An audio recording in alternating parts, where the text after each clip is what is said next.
Good afternoon, everyone. Good afternoon. Under the leadership of President Donald J. Trump, the rogue Iranian terrorist regime is being absolutely crushed. 47 years of tolerating and enabling the world's leading state sponsor of terrorism are over. Iran's murderous terrorist leaders are paying for their crimes against America, and they are paying in blood. Since 1979, the terrorist Iranian regime has actively and intentionally facilitated the killings of Americans. They chant "Death to America" and fund other radical terrorists who attack our country and are seeking to destroy Western civilization itself. These terrorists seized our embassy and took 66 Americans hostage in Tehran. They slaughtered 241 U.S. service members with a truck bombing in Beirut. They killed and maimed hundreds of American service members in Iraq. And this is just a small fraction of their blood-soaked record. Prior leaders have been too weak and ineffective to address this threat. Some, like Barack Hussein Obama, even sent pallets of cash that ultimately financed this terrorist crusade against the United States and our people, while signing stupid and naive deals that put Iran on the path of developing nuclear bombs. After years of endless appeasement and empty statements from politicians on both sides of the political aisle in this town, President Trump is finally the man of action. President Trump is holding these monsters accountable and permanently extinguishing their nuclear ambitions. Future generations of Americans will look to this moment as the moment where the specter of a nuclear armed Iran ended. At the beginning of Operation Epic Fury, launched last weekend, President Trump laid out clear objectives to the American people on what the U.S. military seeks to accomplish through these major combat operations. Number one, destroy the regime's deadly ballistic missiles and completely raze their missile industry to the ground. Number two, annihilate the Iranian regime's navy. And so far, we have destroyed more than 20 Iranian ships, including their top submarine last night, using a torpedo for the first time since World War II. There is not a single Iranian ship underway in the Arabian Gulf, Strait of Hormuz, or the Gulf of Oman. Number three, Operation Epic Fury will ensure the regime's terrorist proxies in the region can no longer destabilize the region or the free world and attack our armed forces. And thus far, Iran's proxies are hardly putting up a fight. Number four, this mission will guarantee that Iran can never obtain a nuclear weapon. It's safe to say that thus far, Operation Epic Fury has been a resounding success. American forces have struck more than 2,000 targets, destroying hundreds and hundreds of ballistic missiles, launchers, and drones. As the Department of War said this morning, we expect to have complete and total dominance over Iranian airspace in the coming hours, clearing the skies for our brave warriors to continue achieving these noble and long sought-after objectives. There's been a lot of misreporting and intellectual dishonesty from the American media on why President Trump decided to launch this operation. So let me remind you, Operation Midnight Hammer, which took place last June, obliterated Iran's 3 major nuclear sites. Yet the terrorist Iranian regime has remained fully committed to rebuilding its nuclear program. How do we know this? Because Iran has pursued this path of war and violence despite President Trump dispatching 2 of his top and most trusted negotiators to engage in exhaustive and good faith negotiations to try and reach a deal. And the world knows this president's preference is always peace and diplomacy first. Look no further than the 8 additional global conflicts he has ended in the past year as proof. Unfortunately, the terrorist Iranian regime refused to negotiate in good faith. They chose this path of violence and destruction, and they are reaping the consequences of their horrible decision. The regime did what they always have done. They lied, they delayed, they tried to string the United States of America along. They wanted to buy themselves time to continue building ballistic missiles and other deadly weaponry that could harm our U.S. personnel and troops in the region, and to continue aggressively pursuing their unacceptable nuclear ambitions. U.S. negotiators offered to lift crippling sanctions on Iran and even provide nuclear fuel to Iran at no cost to support a civil nuclear power program. They additionally had the opportunity to accept U.S. support as an investor in potential projects to develop peaceful nuclear energy together under a mutually agreed upon framework. Yet in response, Iran would have to forfeit their enrichment capacity once and for all. But Iran rejected. They accepted none of these generous and unprecedented offers by the United States. Simply put, they refused to say yes to peace. And their refusal made clear that their number one priority was building a nuclear weapon with which to threaten the United States of America. Again, the country they have been chanting death to for nearly 5 decades. Let me state this again clearly. Iran rejected the path of peace because the terrorists in charge of this regime wanted to build nuclear weapons to use against Americans and our allies. President Trump made the determination, a courageous determination and decision, that the path the United States was on with Iran had only one outcome: massive death and destruction at the hands of a nuclear-armed terroristic regime. That path of death and destruction and threats against the American people have ended with Operation Epic Fury. Operation Epic Fury has forged a new path that will better ensure the security of the United States and our people. The terrorists made a bet that President Trump would be like many of his predecessors, that he would just talk and he would refuse to enforce his clear red lines. But that has proven to be a catastrophic error in judgment. When President Trump makes a threat, and I have reiterated that threat many times from this podium to all of you over the past year, President Trump does not bluff. The president's words are backed up by the mightiest warriors in the world who possess the most sophisticated capabilities this world has ever known.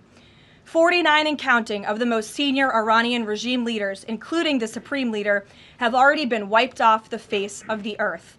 Make no mistake, killing these brutal terrorists is good for America and makes the world a much safer place.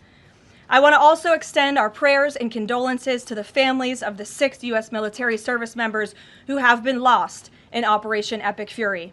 These heroes represent the very best among us. They laid down their lives in defense of our country, and we will never forget their legacy or their sacrifice. As the president said, we grieve for these American patriots and their families as we continue the righteous mission for which they gave their lives. President Trump intends to attend the dignified transfer of these American heroes to stand in grief alongside their families. I understand the Department of War is working on scheduling this transfer, and we will provide updates at the appropriate time. Finally, the Trump administration is also doing everything within our power to protect Americans in harm's way. Since the launch of Operation Epic Fury, more than 17,500 Americans have safely returned home from the Middle East, with over 8,500 American citizens returning home to the United States just yesterday alone. If you are a U.S. citizen in the Middle East looking to return to the United States, the Secretary of State asks that you please register with the State Department at step.state.gov. The State Department will identify where you are and provide travel options directly to you. The administration is already rapidly chartering flights free of charge and booking commercial options, which we expect to become increasingly available as time goes on and the success of this mission further comes to fruition. I know the President and Secretary of State Rubio have been in touch as well with our allies in the region directly about this problem, making it clear that it is a priority of the United States of America to bring every American home. The Trump administration will not rest until every American is home safely and until the terrorist threat from Iran has been completely destroyed. With that, I'll take your questions. Eric, why don't you kick us off today? Thank you for being here. Caroline, thanks so much for having me. It's great to be here. As you mentioned, Iran's regime, its leadership has largely been decimated. Do we have a sense right now of who is actually calling the shots in Iran? And we're also hearing reports that the Supreme Leader's son may be named his successor. Do you have any more information about that? I just had a quick follow-up as well. Sure. We've seen those reports as well, of course, and this is something that our intelligence agencies are closely monitoring and looking at. The truth is, we'll have to wait and see. The president has said repeatedly that the objectives of Operation Epic Fury are the 4 military objectives that I laid out for you previously: to destroy Iran's navy, to destroy their ballistic missile capacity, to ensure their proxies in the region can no longer harm Americans, and to also ensure that they can never obtain a nuclear nuclear weapon. As for what comes next for Iran, the president has said, of course, it's a good thing for the United States to want freedom for the Iranian people, and ultimately we hope that freedom rests in their hands. Karoline, we see the Arab and Muslim nations coming under fire as well. President Trump's vision for the region has been to bring the Arab and Muslim nations to the table together, Abraham Accords, obviously, with Israel. If this regime topples, could we see a new day in the region and really a new Middle East come out of this when the dust settles? Well, the greatest deterrent to true and long-lasting peace in the Middle East has always been the rogue Iranian terrorist regime.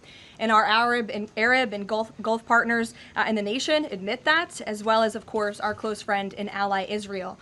We have seen all of the Arab partners in the region come together during this time on the phone with President Trump, many of them commending him for this bold and brave action to protect American troops and our bases in the region that are housed in many of these Arab and Gulf states. And I know that many of these regional partners are contributing their air defense capabilities as well. Jordan, Bahrain, Saudi Arabia, the UAE, Qatar, Kuwait, and the president continues to be engaged with all of them. Welcome. Garrett. Also have two, if you'll humor me. Axios, I think, was the first to report this morning this phone call between the president and Prime Minister Netanyahu, saying that Netanyahu had given the U.S. this information about where the Ayatollah would be and that he'd be with these deputies on Saturday. How important was that information in the president making the decision to strike where and when he did? I think it was important with respect to the timeline, but I think the president, prior to that phone call, had a good feeling that the Iranian regime was going to strike the United States assets and our personnel in the region. And the president was faced with a choice. Does the United States of America use our military and our capabilities to strike first, to take out this threat that has been threatening our country and our people for 47 years, or is he going to, as commander-in-chief, sit back and watch as the rogue Iranian regime attacks our people in the region? That's obviously an unacceptable decision. For the second choice there is unacceptable to the president, which is why he made this decision. As for where the Ayatollah was going to be, that obviously had an impact on the timeline of the operation, but not quite the president's decision in its entirety. And then on the way the public is viewing this, we were sitting here last week, I asked you if the president was going to make this a big part of the State of the Union, if he felt like he had to sell the possibility that he'd do strikes like this. We're now 5 days on. He hasn't done kind of the traditional speech to the nation part of it. Does the president believe the country supports the actions that he's taken so far in Iran? I think he does, and I think the president knows the country is smart enough to read past many of the fake news headlines produced by people in this room that this action was unjustifiable. Again, this is a rogue terrorist regime that has been threatening the United States, our allies, and our people for 47 years. And the American people are smart enough to know that. And they've also been smart enough to listen to the president himself, not just over the past year in this second term, but during his first term as president, and also for the past 40 years of his life. This is a president who has been remarkably consistent on this issue, that Iran can never obtain a nuclear weapon. And the president tried peace through diplomacy, exhaustively and extensively. He and his team gave it their best go, and the president ultimately came to the determination of that peace was not a pursuable path. The Iranian regime, they want death, they want destruction, they want to kill Americans, and that's unacceptable to this president. It's intolerable to him as commander-in-chief. Jackie. Thank you, Caroline. Obviously seen the update from the State Department on the 17,500 Americans that have already come back, including some 8,000 just yesterday. There are still 6,000 that are looking to get out, as I understand it. And just in the context of what you just told Garrett about the president's decision on a timeline, if he had decided to do this strike before receiving, the specific intelligence about the meeting on Saturday, should there have been more done in advance of the strikes to try to get those Americans in the region resources and information to get home before day 3 of the war? There was many signs put out by the State Department, and I wish that everyone in this room would report on them. The Secretary of State issued level 4 travel advisories dating back to January for many of these countries in the region. On January 14th, the U.S. mission to Saudi Arabia advised personnel and Americans to exercise increased caution and limit non-essential travel to any military installations. On February 11th, the U.S. Department of State Consular Affairs shared a list of countries with level 4 do not travel advisories. You can't be much more clear than that. Do not travel to these following countries. On February 23rd, the U.S. Embassy in Lebanon ordered non-emergency government personnel and family members to leave Lebanon due to safety risks, and we helped them do that. On March 2nd, the State Department urged U.S. citizens to depart Lebanon immediately. With respect to Iran, on February 27th, the Secretary designated Iran as a state of sponsor of wrongful detention and stated no American should travel to Iran for any reason. And again, on February 27th, the U.S. ambassador to Israel warned Americans to leave Iran, and they provided travel advisory alerts through the U.S. Embassy in Jerusalem. So the State Department was all hands on deck on advising extreme caution and do not travel alerts to Americans in the region. With respect to the Americans who are still in the region now, again, the State Department is asking that they register at the website so they can directly identify you, and we are actively and rapidly working to charter flights.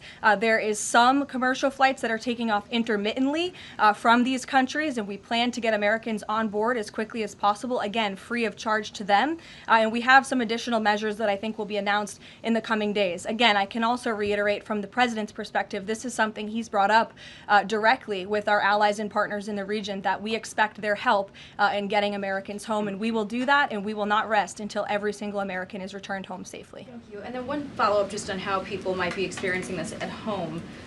With respect to the economy and the cost of oil spiking, is there a need to start those Navy escorts in the Strait of Hormuz now to sort of blunt the impact to people? And also, because Spain is a member of the EU, does that at all put a wrinkle in the President's plan for a trade embargo with them? With respect to Spain, I think they heard the President's message yesterday loud and clear. And it's my understanding over the past several hours they've agreed to cooperate with the U.S. military. And so I know that the U.S. military is coordinating with their counterparts in Spain. But the President expects all of our European allies, of course, to cooperate in this long sought after mission, not just for the United States, but also for Europe, to crush the rogue Iranian regime that, again, not only threatens America, but also threatens our European allies as well.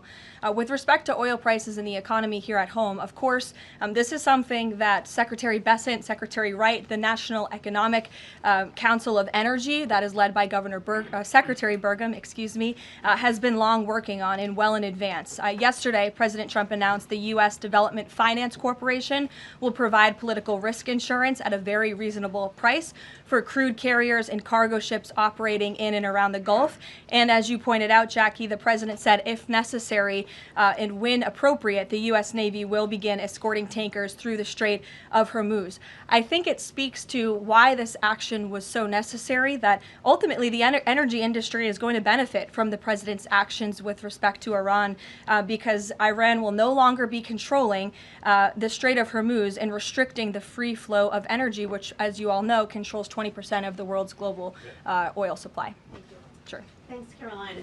The President said yesterday there wasn't time to make evacuation plans because this all happened so quickly. Given how critical the President has been of the chaotic evacuation from Afghanistan by the last administration 5 years ago, why wasn't there more of a focus on evacuation plans from the Middle East that could have been at least put in place, ready to go before the strikes this weekend? Again, I just laid out for you that there have been plans in place and that the State Department has been very clear to the American people traveling within this region not to travel to these regions. We gave notices to leave immediately the countries where these Americans were within. And unlike the previous administration, we actually have a number. We actually have identified the number of people in the region who have requested help. We are in direct contact and engagement with them. And you have to keep in mind, there's a few thousand people who have requested assistance to come home in comparison to the millions who we understand are in the region. So we will help every single American who wants to come home if they're making that request of the State Department. Americans who called the State Department hotline as recently as last night were being told, we can't help you, you have to make your own plans. Well, the line was updated, and I expect every single person in this room to report on that accurately, so that information can be relayed appropriately to your audiences and to the American people. I think as journalists, you all have a responsibility to let them know that the line has been updated accordingly with the proper guidance, because I saw many people in this room very quick to do selfie videos with the line yesterday, but not so quick to report on the corrected message today. So that is something the administration quickly worked to address, and we have fixed that problem. However, we're also pointing to people to the website, again, to register so that we know exactly where you are. So when there are commercial flights moving into that area, when there are chartered flights moving into that area, we can get Americans on planes as quickly as Do you possible. have any details on how many charter flights have been able to get out of the region so far with Americans on board? I don't have an exact count for you, but I know that we're working on chartering many flights. As soon as we were doing it yesterday, we're doing it again today. And you should not expect us to detail exactly when these flights are taking off for obvious reasons. The Iranians have shown that they are not going to hesitate to target civilians in the region, which is completely intolerable. But for safety and security reasons, we're not going to be broadcasting when flights full of Americans are going to be taking off, obviously. Danny. At the top there, you said that the Iranian regime is being absolutely crushed. Can you explicitly say then whether or not regime change is a goal of President Trump's operation? The goals of this operation have been made very clear, Danny, and the president has said them in his speech when he launched this operation and released that video in the middle of the night to all of you and to the world. The stated military objectives of Operation Epic Fury are as follows: eliminate Iran's ballistic missile threat, destroy their naval capability, disrupt missile and drone production infrastructure, sever their pathway, and end their pathway to nuclear weapons. And I can report, as you all saw from the Pentagon today, that thus far this operation has been remarkably successful. Again, we're moving towards complete and total control of Iranian airspace. We have continuous 24/7 strike operations ongoing. We've had more than 2,000 targets that have been struck. Nearly 2,000 munitions have been employed. The first 24 hours of this campaign were described nearly as twice the scale of the 2003 shock and awe campaign. And we've seen that the enemy, the Iranian rogue regime, their retaliatory strikes against the United States and the threat reduction has reduced significantly. If you look at the Iranian ballistic missile launches, they're down 86% from day one levels. So while the United States military continues to increase its complete dominance over this rogue regime, they are weakening day by day. Regime change is not a phrase that you would want to use. Again, Operation Epic Fury, I just detailed the goals and objectives of this very quickly. But obviously, as the president has said numerous times, do we want to see Iran being led by a rogue terrorist regime? No, of course not. So any day the United States of America is taking out a terrorist is a good day for our country and a good day for our people. Given that point that you just make about the United States wouldn't mind seeing the government overthrown, certainly President Trump has talked about wanting to see Iranians overthrow the government. Has the president considered at all kind of how he views a U.S. role, if any, in Iran post-conflict? I think it's something the president is actively considering and discussing with his advisors and his national security team. But again, right now, the focus, minute by minute, hour by hour, day by day, is on ensuring the quick and effective success of Operation Epic Fury. Sure. Go ahead. I want to ask you about the U.S. munitions stockpile. I don't even know who's speaking because I wasn't looking at you. You can ask a question and then I'll go to you. Caroline, I want to ask you about the U.S. munitions stockpile. President Trump posted on Truth Social on Monday that the U.S. still has a good supply of weapons, but that we're not where we need to be. What does he mean by that? And does President Trump then want to ask on Congress to pass a supplemental to increase funding for missile interceptor systems like the ones being used to defend U.S. bases in the Middle East from Iranian missiles? I don't have any updates for you on congressional asks from the president. As you know, under this president, we have significantly increased our defense budget, which is a good thing for the United States, for our national security.